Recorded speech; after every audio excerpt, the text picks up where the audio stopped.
चलिए, अभी तक पीएफ, ईएसआई, ग्रेच्युटी, बोनस ये सब में थोड़ी पकड़ बनाई। अब इनको लेकर के मैं पेरोल स्टार्ट कर रहा हूँ। यहाँ पर पेरोल का मतलब है जो एम्प्लॉय हमारे यहाँ इनरोल हुए हैं, आए हमारे एम्प्लॉय, उनका पूरा सैलरी स्ट्रक्चर तैयार करना है। एक बार मेहनत लगेगा, हो सकता है 1 दिन 2 दिन 3 दिन भी ऐसा मतलब पूरा सेटिंग में लग सकता है। इसका देखिएगा बड़ा मजा आएगा। आराम से बेहिचक 5,000 10,000 जितने भी एम्प्लॉय हैं, एक झटके में 5 मिनट के अंदर अंदर उनकी पूरी सैलरी सेट हो जाता है। तो इनको सेटिंग करने के लिए ऑलरेडी स्टेप नीचे लिख चुका हूँ, लेकिन मैं फिर से इसमें बताता हूँ। पिछली बार स्टार्ट किया था, एक ऑप्शन से कमी की वजह से थोड़ा सा दिक्कत आ गया था। चलिए मैं क्रिएट कंपनी करते हैं। मैं यहाँ पर कंपनी का नाम कुछ भी रख लेते हैं। सपोज मैंने रखा 8 PM प्राइवेट लिमिटेड, और मैं रखता हूँ पेरोल। इवन के 28 फरवरी का वक्त भी दे देते हैं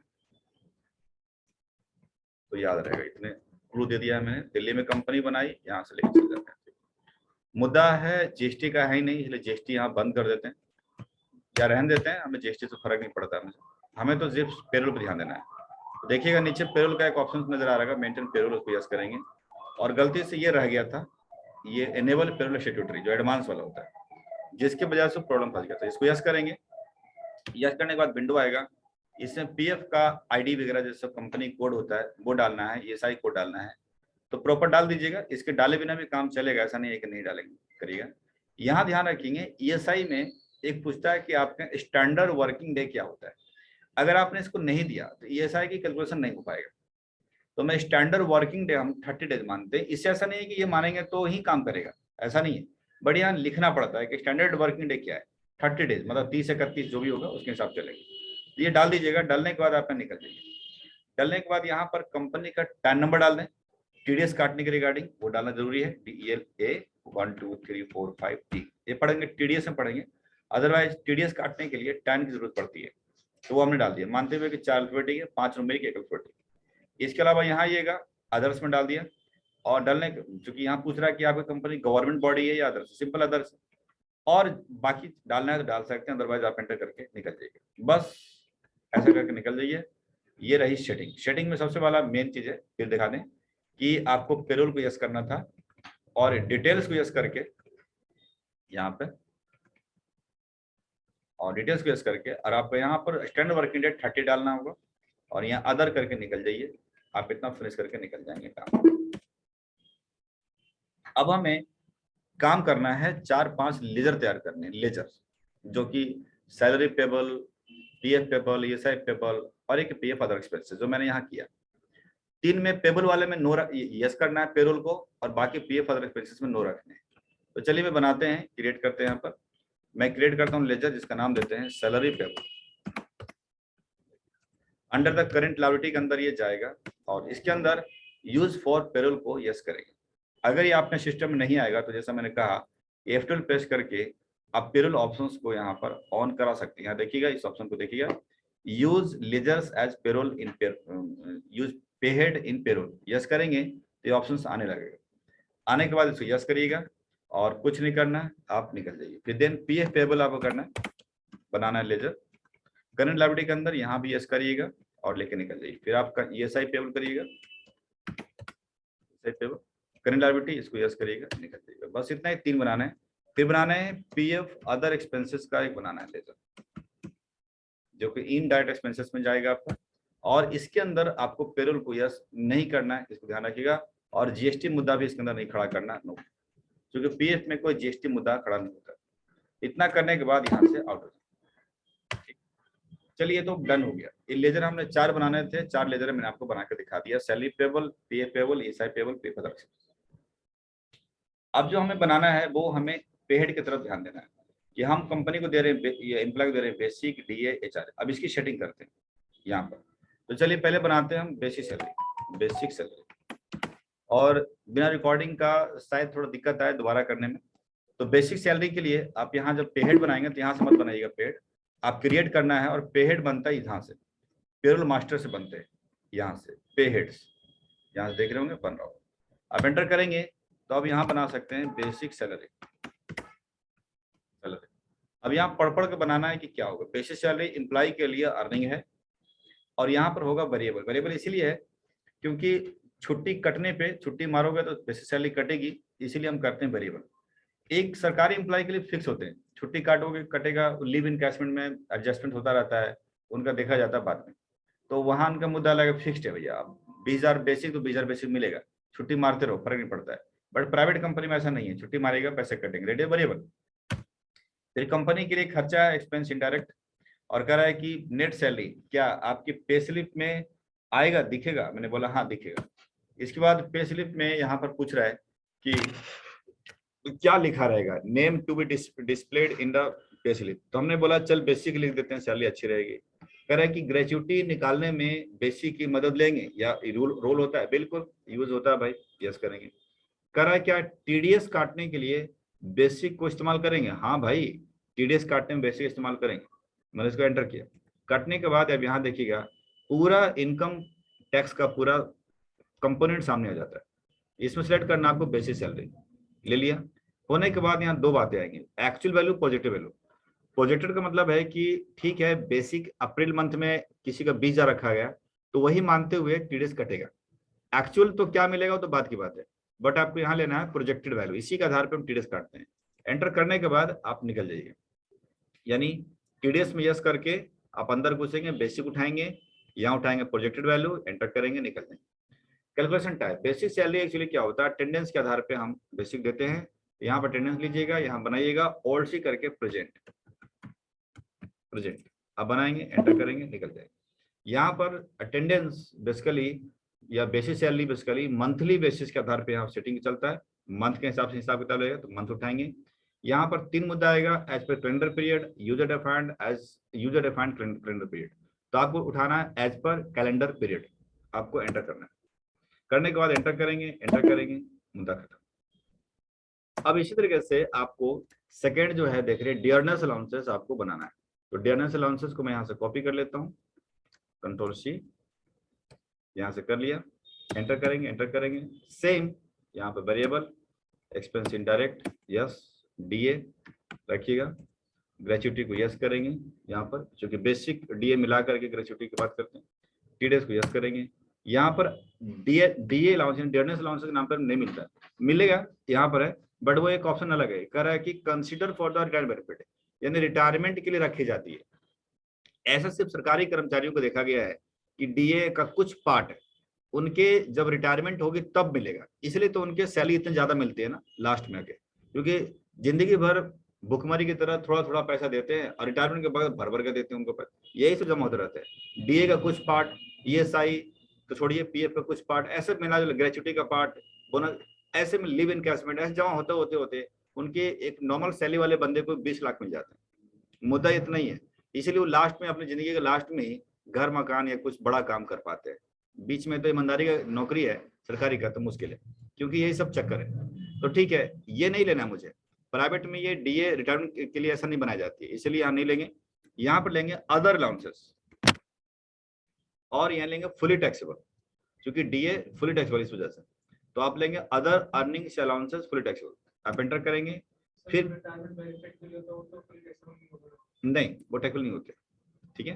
तो यहाँ पर बट प्राइवेट में वैसे होते नहीं ना, इसलिए तो यहाँ पर हम लेंगे प्रोजेक्टेड वैल्यू, एंटर कर देंगे। फिर कहानी वही अटेंडेंस वाली बात उठाएंगे, प्रेजेंट करेंगे, मंथली करेंगे, कैलेंडर पीरियड उठाएंगे, एंटर करके निकल, ये डीए भी खत्म हो गया। अगला है जी आपका convince allowance, HRA, sorry HRA लेते हैं। तो एचआरए निकालता हूँ मैं, यहाँ पर करते हैं एचआरए। देखिए अर्निंग है एम्प्लॉय के लिए, ये भी वेरिएबल है, पैसे कटेंगे, एक्सपेंसेस इनडायरेक्ट सैलरी पे आएगा, एचआर लिखा रहेगा। ग्रेच्युटी के लिए नो, वहां से बेसिक डीए, टीडीएस के लिए यस, टैक्स काटेंगे, और एचआरए के लिए ऑलरेडी बने हुए हैं, हाउस रेंट अलाउंस का नाम पर देखिएगा, यहाँ पर देख रहे होंगे, बस इसका आप एंटर करना है।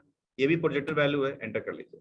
एचआरए डिपेंड करता है कि अगर कंपनी किस प्रकार से दे रही है, वो दे रही है परसेंटेज के आधार पे, बेसिक का 50%, तो आपको कंप्यूटेड वैल्यू लेना है, परसेंटेज है तो यहाँ उठाएंगे, आप एंटर करेंगे, यहाँ लेंगे फॉर्मूला में आइएगा, यहाँ पर बेसिक सैलरी क्या, एंटर करेंगे, एंटर करेंगे, एंटर करेंगे परसेंटेज, और यहाँ से 50% लेंगे आप। हाँ जी, तो 40 तब होता है जो नॉन ये मेट्रो सिटी है, तो नॉन मेट्रो सिटी, अब मेट्रो सिटी में लगभग 50% मिल जाते हैं अधिकतम, तो उसी के हिसाब से कंपनी ने प्लान बनाया तो दिखा दिया। तो इस तरह देख रहे हैं कि आपको क्या उठाना है, यहाँ पर HRA और यहाँ करना है यस, यहाँ पर HRA उठाना है, प्रोजेक्ट वैल्यू, कंप्यूटेड वैल्यू अपने आप जंप करेगा, यहाँ लेना फॉर्मूला, यहाँ लेना बेसिक, एंड ऑफ लिस्ट, यहाँ परसेंटेज 50%, ऐसा करके सेटिंग करके निकल। सिंपल है, करना पड़ेगा, इसके लिए भी टास्क दूंगा, ध्यान रखेंगे।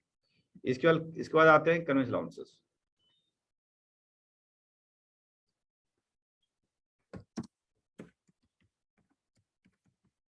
देखिए ये बिल्कुल बेसिक की तरह है, अर्निंग है, वेरिएबल है, इनडायरेक्ट एक्सपेंसेस है, यस करेंगे।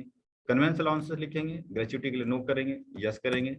अदर अलाउंसेस यहाँ आइएगा, fully taxable, conveyance fully taxable है भाई इनकम टैक्स की नजर में, एंटर करेंगे। प्रोजेक्ट वैल्यू, फिर attendance, present, monthly, calendar period लेके निकल जाए। 4 सेटिंग हो गई हमारी। इसके बाद आते हैं अगली बात करते हैं टीडीएस के ऊपर, ठीक है, कि टीडीएस का बनाना पड़ेगा लेजर मुझे, टीडीएस काटने के लिए। तो चलिए हम बनाते हैं टीडीएस ऑन सैलरी। ये आपकी टीडीएस जो एम्प्लॉय का कटेगा, तो एम्प्लॉय का स्टैट्यूटरी डिडक्शन से देखिए यहाँ पर कीजिएगा, जाइएगा, यहाँ जाएंगे, एंटर करेंगे तो आप देखिएगा इनकम टैक्स आपको दिखेगा, ठीक है, इनकम टैक्स दिखेगा, आप इसको उठा लीजिए। कंपनी के लिए ड्यूटी एंड टैक्सेस है, काट के सरकार को जमा करेंगे। अब कह रहा है कि सैलरी में दिखाते हैं क्या, बिल्कुल दिखाएंगे। क्या इतना बड़ा दिखाएंगे ना, केवल टीडी ले दो, काम खत्म, मैंने कर दिया। इसके बाद इनकम टैक्स जो कटेगा वो इनकम टैक्स का स्लैब पे कटता है, जो चल रहा है स्लैब, तो स्लैब मंथली बेसिस पे हिसाब लगाएंगे और काटेंगे, तो स्लैब अपने आप आएगा, हमें कुछ नहीं करना। देखिए मंथ्स और एंटर कर लीजिए। तो क्या करेंगे, फिर से दादा यहाँ पर लेंगे employee statutory deductions, income tax उठाएंगे, duty and taxes, yes, TDS, slab rate, months and enter. ये भी हो गया जी, हमारा मुद्दा खत्म है। पीएफ में सेटिंग लंबा चौड़ा चलेगा। पहले तो हम एम्प्लॉय का पीएफ काटते हैं, तो पीएफ पेबल ऑलरेडी बना रखा। अब हम कंपनी की बात कर लेते हैं। ईपीएफ अकाउंट नंबर 01 याद होगा, एम्प्लॉयर का होता है, तो एम्प्लॉयर का कंट्रीब्यूशन होता है। देखिए एम्प्लॉयर का कंट्रीब्यूशन देख ले, यहाँ पर आपको इसको उठाना है। एम्प्लॉयर कंट्रीब्यूशन के बाद आप यहाँ पर ईपीएफ अकाउंट नंबर 1 की तरफ ध्यान दीजिए, यहाँ पर अकाउंट नंबर 1 उठा लिया, और एक्सपेंसेस इनडायरेक्ट, नेट सैलरी में मतलब पे स्लिप में उसका कोई रोल नहीं है कंपनी का। आप एंटर करेंगे, अपने आप देखिएगा कंप्यूटेड वैल्यू आया, मैंने कुछ नहीं करना, अपने आप आ रहा है, क्योंकि उसे पता है कि परसेंटेज लगता है, इसलिए यहाँ लगाएंगे फॉर्मूला। और आपको पता है कि बेसिक सैलरी के ऊपर बेसिक और डीए मिल जाते हैं, मिक्स हो जाते हैं, बट ठीक है, कंपनी अगर बेसिक ऊपर दे रही है तो बेसिक ऊपर लेंगे, डीए ऐड कर देंगे तो डीए ऐड कर दीजिए। तो मैं डीए भी साथ में ऐड कर रहा हूँ इसमें, यानी बेसिक और डीए मिला करके वो कंपनी आपकी 15,000 की लिमिट बांधती है। पता है कि 15,000 से ऊपर सैलरी अगर किसी की भाग गई तो भैया 15,000 के ऊपर हिसाब लगेगा। तो 15,000 मैक्सिमम के ऊपर यहाँ पर 3.67% यहाँ पर आपका लगेगा,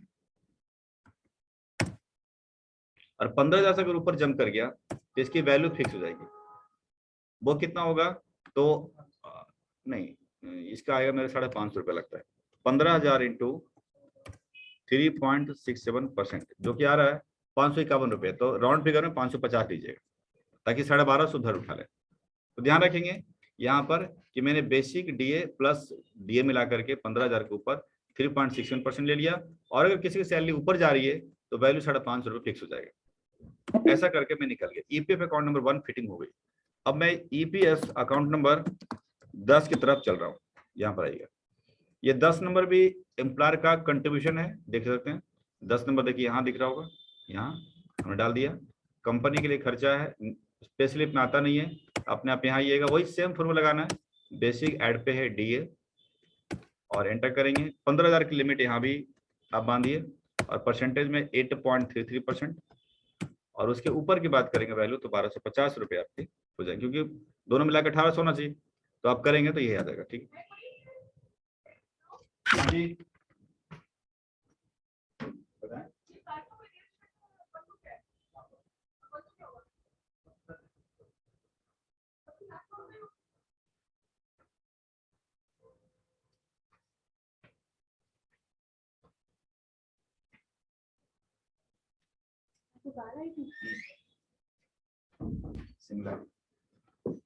चूने का तो 15,000 का 8.33%, तो उसके बाद वैल्यू 1250 रुपये यहाँ पर हमने डाल दिया। ठीक, एंटर कर लीजिएगा, डन कर लीजिएगा। तो अभी तक हमने ईपीएफ अकाउंट नंबर 1 10 सेटिंग कर लिया। तो आपको याद, अगला बताएंगे जरा, अगला स्विच याद नहीं है, एक बार टेस्ट लिया जाए, है ना। EDLI अकाउंट नंबर अब याद आएगा 21, ठीक है। ये पॉइंट कितना होता है, 0.5%। अब देखिए यहाँ पे एम्प्लॉयर का ही कंट्रीब्यूशन है, बट इसके अंदर आपको नहीं मिलेगा 21 नंबर, तो इसके लिए एम्प्लॉयर्स का अदर चार्जेस में घुसना पड़ता है। यहाँ अदर चार्जेस देख रहे होंगे, इसके अंदर ये सारे 21 नंबर आपको मिल जाएंगे, ठीक। ये देखिए EDLI अकाउंट नंबर देख रहे हैं 21। अब आप एंटर करेंगे, कंपनी के लिए यहाँ दिखा रहा है करंट लायबिलिटीज, यानी ग्रुप चेंज हो रहा है। देखिए यहाँ देख रहे हो ग्रुप चेंज की वजह से करंट लायबिलिटी है, तो इसके लास्ट में आप इसमें पेबल लगा दीजिए। ग्रुप के चक्कर में ग्रुप के हिसाब चलते हैं हम लोग, बाकी में एक्सपेंसेस था तो हम वहां पर कुछ नहीं किए, बट ग्रुप बदल रहा है करंट लायबिलिटीज, तो यहाँ पर आपको पेबल लगाना है। आप एंटर करेंगे, एंटर करेंगे, अपने आप देखिएगा मूव कर रहा है। देखिए पे स्लिप में इसका कोई रोल नहीं होता, तो आप इसको बंद कर देंगे। यहाँ आइएगा, वही 15,000 के वैल्यू के ऊपर परसेंटेज 0.5% आप डालेंगे। आप एंटर करेंगे, एंटर करेंगे, एंटर करेंगे। EDLI के बाद अगला क्या होता है बता सकते? Admin charge, admin charge ADMN charges, ठीक है।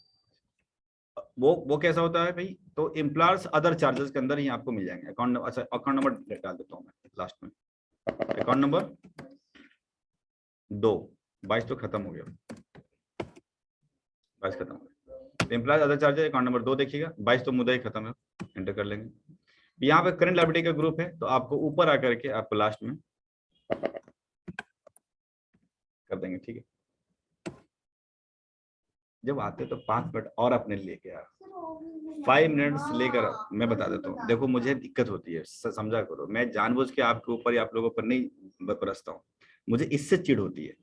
अब 5 मिनट्स एक्स्ट्रा टाइम ले लो, आप उधर जाते हो ना आराम से, जितना आप उसमें, आप स्क्रू ड्राइवर भी ले लो उसके साथ, पूरा खोल लो कि अंदर में क्या है, फिर आना मेरे पास, ठीक है। समझा करो बात को। ये अब ड्राइवर के सीट के पास में बैठ करके कोई झुप्पी मारेगा तो क्या करे, ड्राइवर एक्सीडेंट कर देगा। यही कहानी मेरे साथ की, प्रॉब्लम है मेरे साथ, समझिए बात को। एक ही मुद्दा को बार उठाने को फायदा नहीं है ना फिर, ठीक है। तो admin charge account number 2 payable आप यहाँ करेंगे। इसके बाद यहाँ आइए, यहाँ करके एम्प्लॉयर्स अदर चार्जेस के अंदर घुसना है, और ऑप्शन ऑलरेडी दिख रहा होगा 2 नंबर आपको। करंट लायबिलिटी जो लायबिलिटी है इसके हिसाब से मैंने पेबल ले लिया, एंटर कर लेंगे, कर लेंगे। पे स्लिप में आना नहीं है, यहाँ आ जाइए, यहाँ 15,000 रुपये आ जाइए, और यहाँ 0.5% ले लीजिए।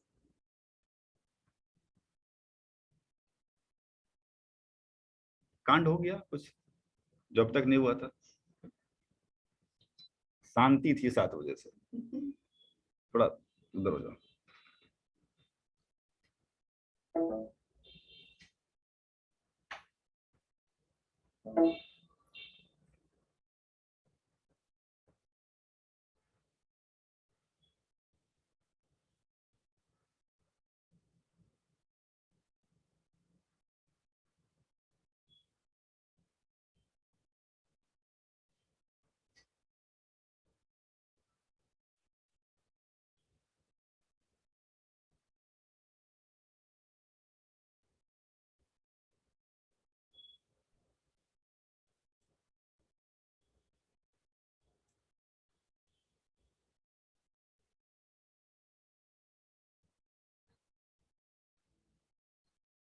आइए सुनिए, तो ये देख रहे हैं यहाँ पर 2 स्लैब नहीं मांग रहा, सिर्फ 15,000 का 0.5% लेकर के यहाँ से निकल गए। तो आप देख लेंगे इस तरह से ये आपकी सेटिंग यहाँ पर हो चुका है। एक सेटिंग आपको और करना है, EPF जो एम्प्लॉय का हमने काटना है वो चीज़ है। तो EPF ब्रैकेट में आप इसको एम्प्लॉय कर लेंगे, एम्प्लॉय कंट्रीब्यूशन, डिडक्शंस लिख दें ज़्यादा अच्छा होगा। डिडक्शंस यानी एम्प्लॉय का जो काट रहा हूँ उसका बना रहे लेजर। अब वो देखिएगा एम्प्लॉय का एक डिडक्शंस है, एम्प्लॉय का स्टेट्यूट डिडक्शंस में उसको ले जाएंगे, यानी एम्प्लॉय का संवैधानिक कटौती है भाई, जबरदस्ती काटने का। अब उसके अंदर अकाउंट नंबर 1 आ रहा होगा, देखिए उसको उठाना है। अब यहाँ आ रहा है करंट लायबिलिटी के अंदर, तो आपको सिंपल बात है कि यहाँ पर आपको चेंज करना पड़ेगा। तो डिडक्शंस पेएबल कर लेते हैं, यानी काटा और हमें देना है, करके ऐसा कर सकते हैं। यहाँ आइएगा, नेट सैलरी में उसका इफेक्ट आएगा, सिंपल सी बात है, उसका PF कट, इतना लंबा चौड़ा नहीं, सिर्फ EPF काफी है, और करके निकल जाइए। यहाँ लगाइए फॉर्मूला, को पता है बेसिक और DA के ऊपर हम आधारित ले रहे थे, तो मैं यहाँ कर रहा हूँ, एंटर कर देंगे। यहाँ लिमिट होते नहीं है 15 का, जो सैलरी है कटेगा, तो परसेंटेज डाल देता हूँ यहाँ पर 12%। क्योंकि 12% कटेगी, बस काम खत्म। उनकी जो सैलरी बेसिक बनेगी 16, 18, 12 जो भी 12% करेगा। तो अब पीएफ का सेटिंग हो चुका। अब हमें सेटिंग करना है ईएसआई का। पहले मैं ईएसआई का एम्प्लॉय का कर लेता हूँ, कि एम्प्लॉय का जो काटूंगा ना पहले उसका कर लेते हैं। किसी कर लीजिए, फर्क नहीं पड़ता। अब देखते हैं एम्प्लॉय का डिडक्शंस है, यानी मुझे काटना है। और ईएसआई जो एम्प्लॉय का काटेंगे वो यहाँ पर आइएगा। देखिए एम्प्लॉइज स्टैट्यूटरी डिडक्शंस के अंदर जो अभी मैंने किया था, जैसे करेंगे या ईएसआई का ऑप्शन आएगा ऊपर में टॉप में, आप ले लेंगे। करेंट लायबिलिटीज है तो आपको पता है कि ऊपर में चेंज करना पड़ेगा और पेबल खड़ा कर लीजिए। यहाँ आते हैं, करेंट लायबिलिटीज आते हैं यहाँ पर। अब इतना बड़ा नहीं लिखने का, ईएसआई काफी है। होने के बाद यहाँ आइए, यहाँ आने के बाद लगाना है फॉर्मूला। और आपको पता है कि ये बेसिक, एड पे हेड, डीए, एड पे हेड, एचआरए, एड पे हेड, कन्वेंस अलाउंस, एड पे हेड। और हमारे पास सैलरी के मुद्दे में कुछ भी नहीं है, क्योंकि सैलरी के मुद्दे में बेसिक, डीए, एचआरए, कन्वेंस, बाकी तो कटौती हो रही है। तो सब मिला करके हमने उठा लिया। तो हमारे पास जितना उठाने की चीज थी वो सब हमने कवर कर लिया, समझा गया ना, पूरे ग्रॉस। ये सब चारों मिला करके उठा लिया, एंटर कर लीजिए। यहाँ पर लिमिट कुछ होते नहीं है। लिमिट अगर 21,000 का है तो इसको समझ में है, 21,000 के ऊपर काटना ही बंद कर देगा, अपने आप ही बंद कर देगा। इसके अंदर ऑलरेडी सेटिंग है, ऑटो सेटिंग है, इसको बताने की जरूरत नहीं पड़ती है। वो कितना से काटते हैं हम लोग एम्प्लॉय का, 0.75% काटते हैं, तो वो दिख जाएगा और एक निकल जाएगा। अब हमें ईएसआई एम्प्लॉयर का देख लेते हैं, EMPLOYER एम्प्लॉयर। अब उसके हम बाद देखते हैं कि लेजर मार्क के पीछे क्या लगाना है, डिपेंड करता है। एम्प्लॉयर के लिए देखिए यहाँ पर एम्प्लॉयर स्टैट्यूटरी कंट्रीब्यूशन आ रहा होगा, यहाँ पर देखिए जब एंटर करेंगे यहाँ पर ईएसआई आ रहा, एक्सपेंसेस इनडायरेक्ट कंपनी का, तो ऊपर में डालने की कोई जरूरत नहीं पड़ रही है क्योंकि एक्सपेंसेस है ना, इसलिए। और आप नेट पे स्लिप पे तो इसका कुछ आना जाना है नहीं, सीधा जंप करेगा। और जंप करने के बाद यहाँ आएंगे, फॉर्मूला लेंगे, सेम कहानी, बेसिक, एड पे हेड, डीए जो डीएनएस अलाउंसेस है, एड पे हेड, एचआरए और एड पे हेड, कन्वेंस अलाउंसेस। 4 चीजें देखने होंगे, एंटर करके निकल गए। यहाँ परसेंटेज आ रहा है जो कि डालेंगे कितना, 3.25%। बस एंटर करेंगे, फिनिश। तो अब मेरे को जो सेटिंग थी वो टीडीएस सेटिंग हो गई, पीएफ कर लिया, ईएसआई कर लिया। अब बोनस सेटिंग कर रहा हूँ, तो लीजिए बोनस का हम दिखा देते हैं।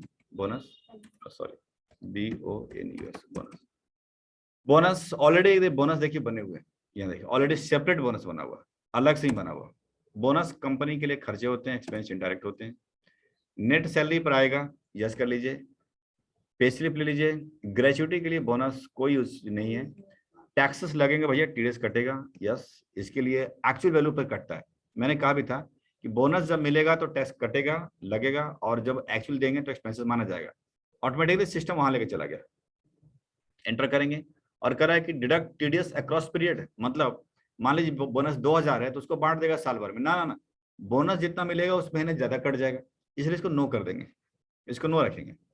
बोनस हमेशा मिलता नहीं है, कभी कभी मिलता है, तो इसके लिए आप करेंगे यूजर डिफाइंड, ये वाली पे। तो यहाँ पर 2-3 बातें समझ में आ रहा होगा। कंप्यूटेड वैल्यू तब उठाते हैं जब परसेंटेज का मामला हो, जैसे पीएफ, ईएसआई, एचआरए देखा था। अटेंडेंस वाला मामला जो कि हमें डे के हिसाब से पैसा मिलना है, जैसे बेसिक हो गया, डीए हो गया, अलाउंसेस हो गए, इनके मिलते हैं।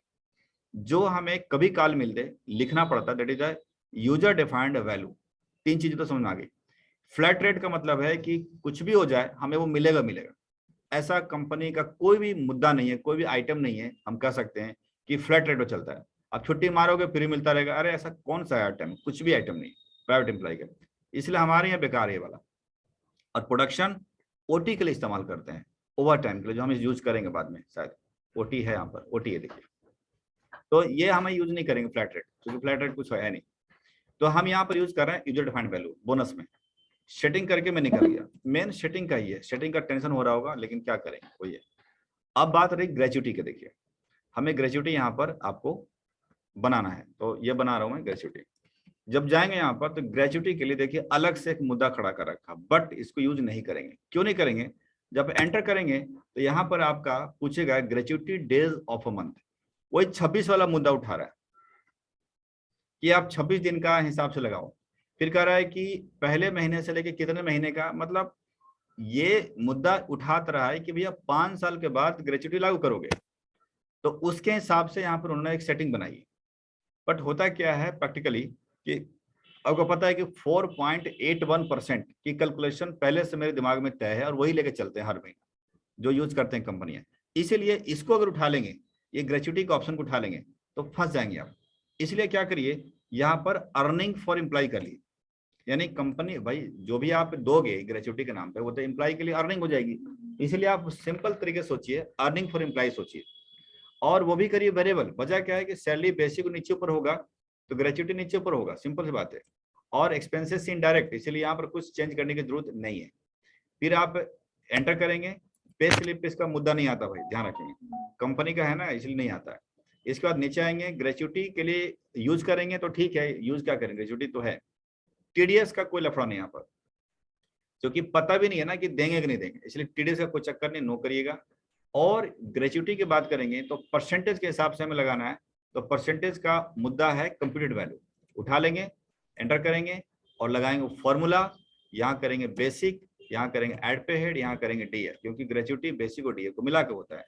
और परसेंटेज सीधा लगा दीजिए, अमाउंट आपको छोड़ दीजिए, परसेंटेज जो कि 4.81% की कैलकुलेशन चलती रहेगी।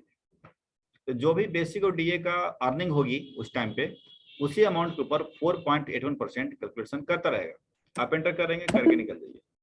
यह हो गया ग्रेच्युटी की कहानी। ग्रेच्युटी की स्पेलिंग गलत था, सही था GRAT, ठीक है सही है, ठीक।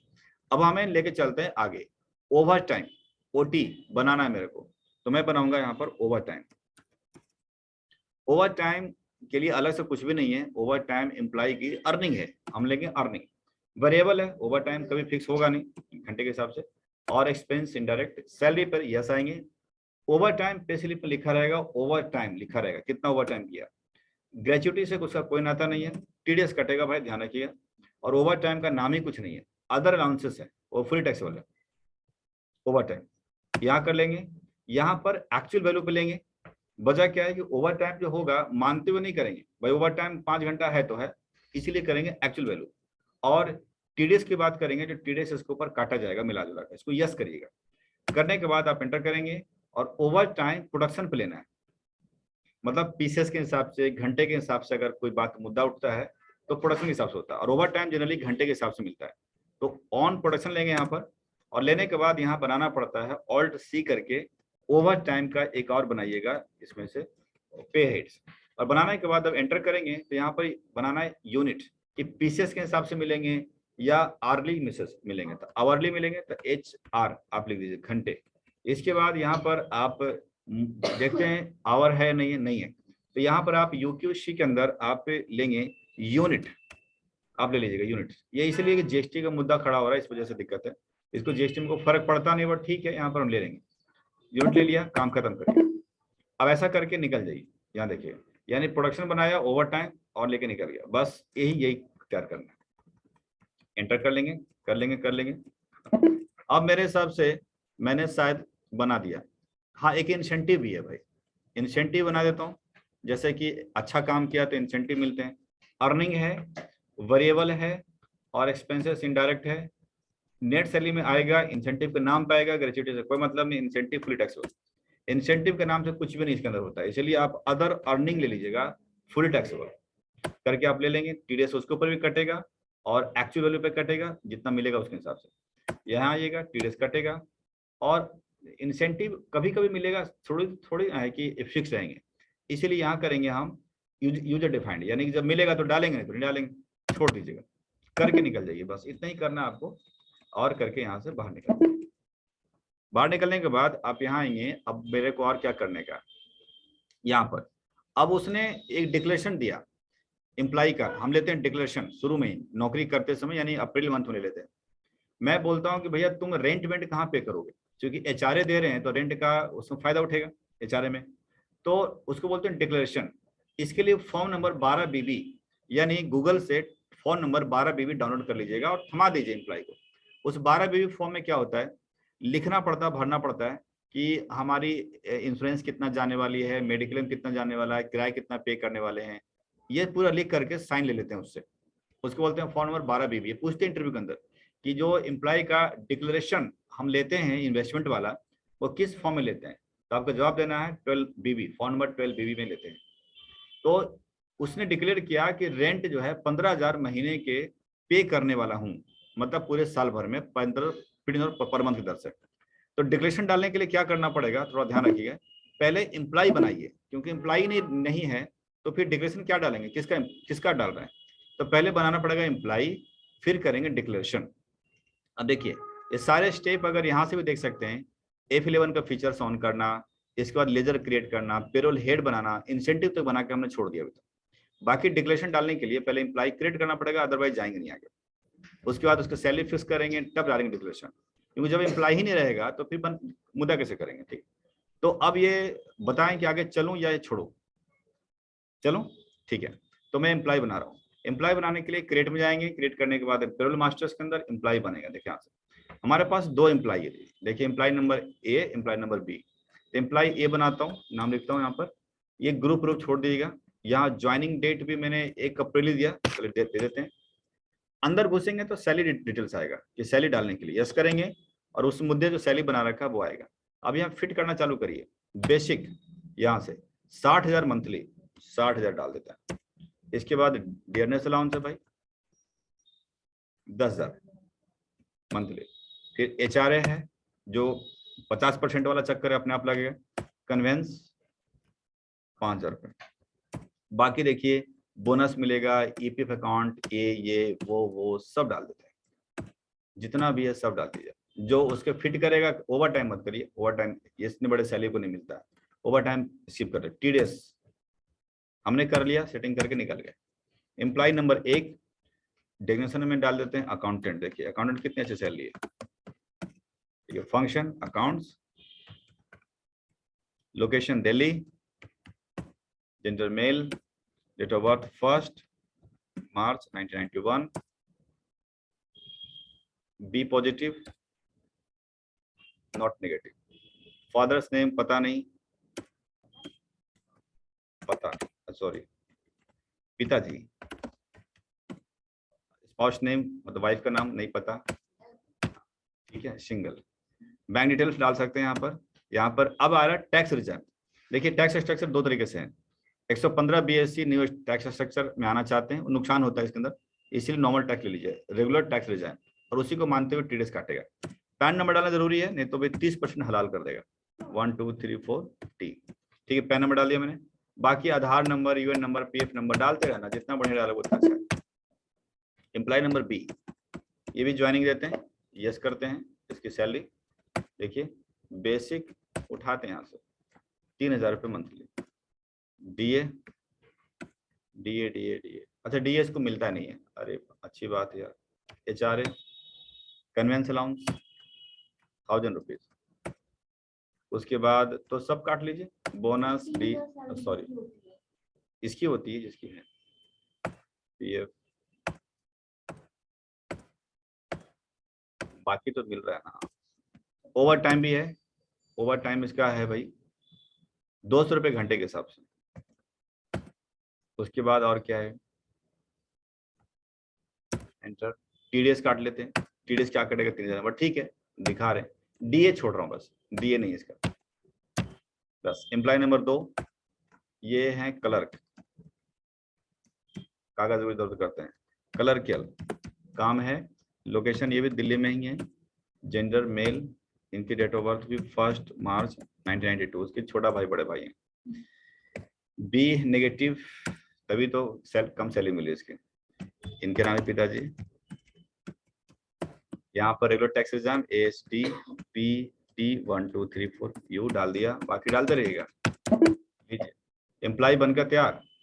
अब हम डालते हैं डिक्लेरेशन, डालते हैं उस बंदे का। तो डिक्लेरेशन डालने के लिए बाहर निकलते हैं। बाहर निकलने के बाद आप यहाँ जो देख रहे हैं क्रिएट, अब देखता हूँ यहाँ पर कहाँ इसने डाला है डिक्लेरेशन।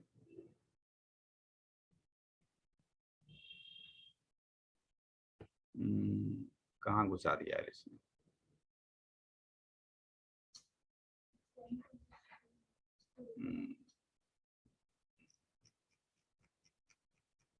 ऐसा खेल कर दिया नहीं, कहाँ देखता हूँ।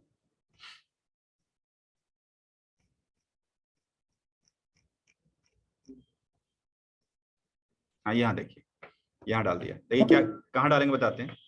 ईआरपी में तो बहुत कम समान तरीके से मिल जाएंगे। इसमें क्या है ना, ऑल्टर में दिख जाए। देखिए ऑल्टर में जाइएगा और शो मोर कर दीजिए, यहाँ पर शो मोर करके, और यहाँ पर आप जाएंगे तो डिक्लेरेशन कहीं ना कहीं आपको दिखेगा। देखिए यहाँ दिख रहा होगा, दिख रहे हैं। यहाँ डाल करके इनकम टैक्स डिक्लेरेशन में जा करके ऑल्टर में जाएंगे तो मिल जाएगा आपको शो मोर करके। फिर यहाँ आइएगा और यहाँ पर डालिए डिक्लेरेशन, क्या क्या डाल रहे हैं। रेंट डाल रहे हैं, रेंट हाउस रेंट अलाउंसेस के लिए रेंट पे घुस जाएंगे, और घुसने के बाद ऑल आइटम्स बोले तो ऑल एम्प्लॉय को उठाना है, सिलेक्ट करना है। रेगुलर टैक्स रिजाइम पे लीजिएगा और इफेक्टिव फ्रॉम 1/4 से उठाएंगे, और मंथली रेंट दिखा रहा है ये 15,000, ये दिखा रहा है 3,000, तो यहाँ उठाएंगे 15,000 रुपया। प्रूफ के तौर पे अभी तो लेंगे नहीं, मार्च में देखा जाएगा प्रूफ। एंटर करेंगे। ये रहता है मेट्रो सिटी के अंदर, मखनवाली का नाम ऑप्शनल है, छोड़ देते हैं। फिर दूसरा बंदा जो वो भी 1/4 से इफेक्टेड है, वो 3,000 रुपये मंथली, और वो रहता है नॉन मेट्रो सिटी के अंदर रहता है, फरीदाबाद में, और मखनवाली का नाम। अच्छा यहाँ पर डालना जरूरी है, मखनवाली का नाम बता देते हैं, क्योंकि 1 लाख से ऊपर की रेंट अगर सालाना बढ़ रहा जाता है तो 15,000 के हिसाब से समझ रहे हैं, 1 साल में 180 बन जाएगा। ऐसे मखनवाली का नाम और पैन कार्ड कंपलसरी होता है, कंपनी वाला मांगते हैं। तो मिस्टर मखन मालिक एम कर दिया, और उसका डाल देते हैं पैन नंबर। तो यहाँ पर न्यू देखिए पैन डालिए, यहाँ पर न्यू नंबर में 1 2 3 PM 1 2 3 4 R मैंने डाल दिया, एंटर करके निकल जाए। जरूरी है, लेकिन 3,000 किराए पे जरूरी नहीं है, इसलिए मैं यहाँ मुद्दा खड़ा नहीं कर रहा हूँ, एंटर करके निकल गया। ये हो गई आपका HRA की डिक्लेरेशन, हमने डाल दिया। इसके अलावा LIC की डिक्लेरेशन है, यानी कि लाइफ इंश्योरेंस प्रीमियम। ये देते हैं 40,000 साल के, देते हैं 6,000 साल के। इसको डालने के लिए बाहर आइएगा, और बाहर के लिए डिक्लेरेशन आपको नीचे डालना पड़ेगा। देखिए ढूंढते हैं, कहीं ना कहीं मिल जाएगा। देखिए चैप्टर 6A में आते हैं। चैप्टर 6A बोले 80C सेक्शंस का पार्ट है। इसमें देखिए सिंगल एम्प्लॉय, इसमें देखिए मल्टीपल एम्प्लॉय।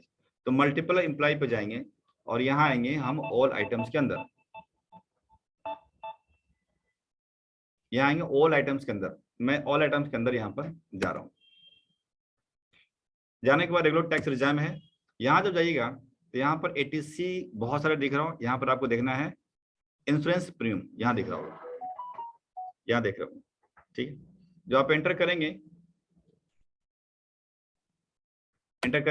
यहाँ पर, यहाँ आने के बाद इफेक्टिव फ्रॉम आप देख रहे हैं कि 1/4 से ही इफेक्टिव हमने दिखा दिया, और दिखाने के बाद एनुअल अमाउंट यहाँ देख रहे होंगे, डिक्लेयर्ड एंड प्रूफ एलिजिबल। तो यहाँ देखिएगा कि 40,000 रुपये डिक्लेयर किया, और प्रूफ के तौर पे बाद में मांगेंगे। अभी तो खैर उन्होंने डिक्लेयर किया कि ठीक है। दूसरा बंदा जो है वो भी 1/4 को डिक्लेयर किया, और वो मांग रहा है 6,000 के आधार पे, कर दिया, ठीक। तो ये काम खत्म हो गई। 80D मेडिक्लेम होता है, उसको भी डालेंगे बाद में। अब आइए जरा मेडिक्लेम डालता हूँ बाहर से निकल के। मेडिक्लेम 80D पार्ट होता है, 80D देखिए यहाँ पर है, और ये मल्टीपल में घुस जाइए। All items, regular tax regime, 80D sections, ये रही मेडिक्लेम, यहाँ देख रहे होंगे मेडिक्लेम। आप एंटर करेंगे, यहाँ भी 1/4 से मुद्दा उठाते हैं, और यहाँ पर लेते हैं सीनियर सिटीजन और अदर्स। यहाँ क्या लेंगे, अदर्स। और एनुअल अमाउंट में देखिएगा यहाँ पर कि 15,000 एक ने बंदे ने डिक्लेयर किया, और दूसरे ने डिक्लेयर नहीं किया, दूसरे का है ही नहीं, मेडिक्लेम नहीं है, ठीक है। तो बस काम खत्म करते हैं, खत्म करते हैं। इस तरह से सारे डिक्लेरेशन में डाल दिए, ठीक। तो देखिएगा हमने स्टेप 1 क्लियर, 2 क्लियर, 3 क्लियर, 4 में एम्प्लॉय क्रिएट करना था, वो सैलरी फिक्स कर डिक्लेरेशन डाल दिया, ठीक। अब जो मुद्दा हमें रहा है वो at end of the month रहा है, यानी कि सेटिंग सब खेल चुके हैं। अब हमें सिर्फ सैलरी स्ट्रक्चर तैयार करना है। बढ़ू करके देखो, हाँ कर सकते हैं। आइए तो अब जरा देखते हैं कि अब हमें किस महीने में क्या करना है। तो एक क्वेश्चन के तौर पे हम ले लेते हैं कि मान चलिए कि हमने शुरू किया अप्रैल से ना, तो 30 अप्रैल चेंज यहाँ पर नहीं लेगा, मतलब दिक्कत है। तो अब एक काम करते हैं, वाउचर्स में जा करके हम मंथ ऑफ मई से शुरू करते हैं। तो मंथ ऑफ मई में आपको एम्प्लॉय को क्रिएट करने के लिए क्या करना पड़ेगा, यहाँ पर यहाँ जाइएगा अदर वाउचर्स के अंदर। यहाँ पर जब जाएंगे यहाँ पर तो पेड वाउचर्स के अंदर अटेंडेंस दिखेगा, आपको जाना अटेंडेंस के अंदर। जाने पे F2 प्रेस करिएगा, और F2 में 31 मई करना आपको। 31 मई मतलब मई के लास्ट डेट। अप्रैल करेंगे तो 30/4, जून करेंगे 30 जून, 30/4 लेगा नहीं, इसलिए हमने 31 मई डाला बस, और पिया कुछ नहीं। अटेंडेंस रजिस्टर पे दे करके, या थंब का अगर आपके यहाँ मशीन लगा हुआ है या कार्ड मशीन लगी है, उससे आप पता कर सकते हैं कि ए कितना समय प्रेजेंट हुआ, मतलब कितना दिन। मान लेते हैं प्रेजेंट ये पूरे 31 दिन का प्रेजेंट इनका लगता है, एम्प्लॉय है भाई ओवर, और बी है जिनका प्रेजेंट लगता है 28 दिन का, छुट्टी उट्टी मारता है क्योंकि सैलरी कम है, छुट्टी मारता है, ऐसे लोग ज्यादा सोते हैं घर में, आज जाने का मूड नहीं है। बी उसके बाद ओवर टाइम लग रहा है, 4 घंटे 5 घंटे लगा देता हूँ ओवर टाइम, बस ऐसा लगा दिया, मतलब बी वाला ओवर टाइम 5 घंटा, प्रेजेंट 28 दिन और 31 दिन पहला वाला, ये हो गया पहला स्टेप हमारा। अटेंडेंस सेट कर दिया मैंने। अटेंडेंस सेट करने के बाद अब उस बंदे का एम्प्लॉय सेटिंग करेंगे। एम्प्लॉय सेटिंग में ध्यान रखिएगा, यहाँ पर आइए अदर वॉचर्स के अंदर, और यहाँ पर पेरोल वॉचर्स यहाँ उठाना है, यहाँ देखिएगा, और यहाँ पर ऑटो फिल आएगा, यहाँ पर ऑटो फिल, और ऑटो फिल में आएगा पेरोल ऑटो फिल्स।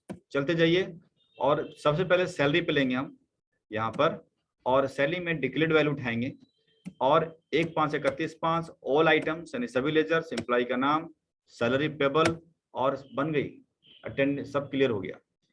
ए ने छुट्टी नहीं मारा, पूरी सैलरी मिली 60 10 30, टीडीएस कट गया 8664। बी ने छुट्टी मारी 2709 रुपए मिलेंगे बेसिक। एक बार देख लेते हैं कैलकुलेशन, 3000 रुपए बेसिक थी उसकी, डिवाइडेड बाई 31 मल्टीप्लाई में 28 दिन की वर्किंग, तो 2709 बिल्कुल मैच कर रहा है। तो एक बार मैच किया तो बाकी सब विश्वास करिए मैच करेगा। यहाँ पर ईएसआई देखिए 0 है, इसका ईएसआई देखिए कट रहा है, और टीडीएस इसमें कुछ नहीं है क्योंकि टीडीएस कटने का सवाल ही नहीं है। ये हो गया पहला काम, इसके अंदर सैलरी स्ट्रक्चर तैयार हो गई, टीडीएस कट गया, ईएसआई पीएफ सब एम्प्लॉय का कट गया, बट अभी तक एम्प्लॉयर का बाकी है। तो हम क्या करेंगे, फिर से आएंगे ऑटोफिल के ऊपर, पेरोल ऑटोफिल आएंगे, यहाँ पर पीएफ लाएंगे, यहाँ पर 1/5/31/5, और एम्प्लॉयर का जो पीएफ है उसका हम दिखा रहे हैं, वो डालेंगे हम पीएफ टेबल के अंदर, और देखते हैं कि 1 नंबर और 10 नंबर की कैलकुलेशन हो गई, अभी भी 2 और 21 बाकी है। तो हम क्या करेंगे, एंटर करेंगे, एंटर करेंगे, इसके बाद फिर से जाएंगे ऑटोफिल ना, इसके बाद हम प्रेस करेंगे F7 जर्नल, और जर्नल के अंदर देखिएगा ऑटोफिल आपको मिलेंगे कहीं, यहाँ पर, यहाँ जाइएगा तो यहाँ पर पीएफ अदर चार्जेस होंगे, इस पे 1/5/31/5 all items other expenses 2 number और 21 नंबर, 22 तो है ही नहीं, अब नॉट एप्लीकेबल, यानी 2 और 21 की कैलकुलेशन यहाँ हो गई जर्नल के अंदर। इसको एंटर करके शिफ्ट कर लीजिएगा, काम खत्म। अब कहाँ आएंगे, फिर से आएंगे ऑटोफिल पे, उस पे अदर वॉचर्स में पेरोल वाले पे, और फिर पीएफ का मुद्दा खत्म हो गया, पीएफ कैलकुलेट हो गया। इसके बाद ऑटोफिल आएंगे, पेरोल ऑटोफिल में आएंगे, यहाँ पर करेंगे ईएसआई करेंगे 1/5/31/5 ऑल आइटम्स, एम्प्लॉय का नाम, ईएसआई पेबल। अब देखिएगा ईएसआई एक एम्प्लॉयर का बन गया 161, बी का, ए का तो मतलब ही नहीं बनता, 21,000 से ऊपर क्रॉस कर रहा है, इसलिए ये भी खत्म हो गया। अब देखते हैं कि उस महीने में कुछ एक्स्ट्रा भी चीजें दी गई है कि नहीं, तो देखते हैं। इंसेंटिव के नाम पे 5,000 रुपये इंसेंटिव है इस महीने में, 1,000 इंसेंटिव है, डालते हैं उसमें से, तो और बोनस वगैरह हमने डाला नहीं है। तो इंसेंटिव डालने के लिए फिर से ऑटोफिल जाएंगे, यहाँ जाएंगे, और इंसेंटिव पता है कि यूजर डिफाइंड में डाला था मैंने, यहाँ उठाएंगे 1/5/31/5 ऑल आइटम्स, या एम्प्लॉय का नाम, और इंसेंटिव कैश में देंगे, तो या बैंक होगा तो बैंक बनाइएगा, वो तो बनाना पड़ेगा आपको, तो बना देते हैं, SBI बना देता हूँ, लेजर बनाना, चलो एक काम करता हूँ, लेजर यहाँ से बना देता हूँ, वहां से बनेगा नहीं ledger, create masters ledgers, SBI bank बना रहा हूँ केवल, ताकि पैसा बैंक में डालते हैं, बाहर निकलते हैं, यहाँ देखिएगा बैंक आ गया होगा। उसके बाद आप एंटर कर लीजिए, एंटर करके निकल जाइए। बोनस देंगे अगर इस महीने तो डालिए, नहीं तो इंसेंटिव डाल दीजिए, जैसे 5,000, इसका 5,000 डाल रहे हैं, और इसका शायद 1,000 डाल रहे हैं, 5,1 डाल दिया ना, हमने डाल दिया, एंटर करके निकल गए, ठीक। तो सारी कैलकुलेशन हो गई, इसके बाद ओवर टाइम भी कैलकुलेट हो गया होगा, सब कुछ हो गया होगा, मुद्दा खत्म, और कुछ है नहीं इसके अंदर। अब आपके बता देते हैं, ये सब करने के बाद पीएल अकाउंट के अंदर सारी एंट्री अपने आप बन गई, एक्सपेंसेस सब चढ़ गए, ओवर टाइम वगैरह सब चढ़ गया अपने आप। बैलेंस शीट के अंदर भी अपने आप जो इफेक्ट आना चाहिए था, जहां जहां इफेक्ट आ गया, ड्यूटी टैक्सेस सब कुछ अपने आप आ गया। पेरोल वगैरह में जाकर के डिस्प्ले में जाइएगा, पेरोल अपने आप फिट हो गया, स्टेटमेंट रिपोर्ट्स, पेरोल रिपोर्ट्स के अंदर देखेंगे आपका रिपोर्ट सब तैयार है। लेकिन इतना जल्दी ना चले, अभी ये चीजें समझ में बिल्कुल नहीं आई होगी स्टेप वाइज, कैसे हमने क्या किया 4-5 स्टेप। तो इससे हम क्या करेंगे, कंट्रोल स्पेस लगाएंगे और ऑल्ट डी करेंगे और फिनिश करेंगे, इसको हम कल फिर से करेंगे, ठीक है।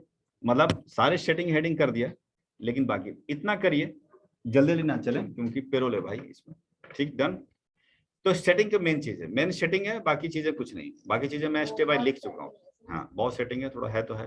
ठीक, चलो कुछ पूछना है पूछ सकते हैं, नहीं तो प्रैक्टिस करना पड़ेगा, उसके अलावा कुछ है नहीं। ध्यान रखिएगा, कल हम बताकर एक टास्क दे देंगे आपको जो कि आराम से एक दिन में पूरा करना, बाद में, कल तो ही खत्म करेंगे उसको। Okay bye bye.